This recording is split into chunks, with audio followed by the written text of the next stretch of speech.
Hello good morning everyone. नमस्कार सबैजनामा। म चाहिँ अञ्जली तामाङ। आज चाहिँ मेरो स्कुलको बिदा हो। शनिबार र आइतबार चाहिँ हाम्रो सधैँ नै बिदा हुन्छ। अनि यो शनिबारभरि चाहिँ मम्मीलाई यसो आराम दिउँ भनेर यसो सघाउन लाग्यो। आज चाहिँ मैले भात र तरकारी चाहिँ आफै बनाउने ट्राई गरिरहेको छु। अनि म चाहिँ आज बनाउन गइरहेको छु माछा करी, अन्डा करी।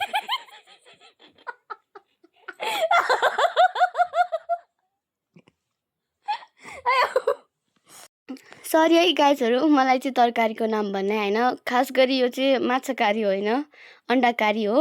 अनि मैले चाहिँ अब बनाउन सुरु गरिरहेको छु।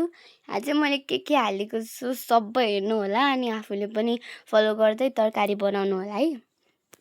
हजुरहरूले जस्तै कि राति तरकारी के बनाउने होला, बिहान तरकारी के बनाउने होला हुन्छ भने मेरो च्यानलमा आउनु र हेर्नु। हजुरहरूले यस्तो राम्रो राम्रो आइडिया पाउनुहुन्छ।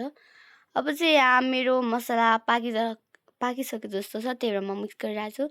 अब चाहिँ हाल्ने आलु चाहिँ उसिनेको हुनु पर्यो है, काँचो हुनु भएन नि फेरि। अब यसलाई फेरि घुमाउने। अब चाहिँ लगभग मेरो तरकारी यहाँ पाकिसकेको छ, तर अझै झोल बनाएर अन्डा हाल्न त बाँकी छ। अन्डालाई मैले फ्राई गरेको है गाइजहरू। फ्राई पनि फेरि त्यस्तो तरिकाले फ्राई गरे होइन कि।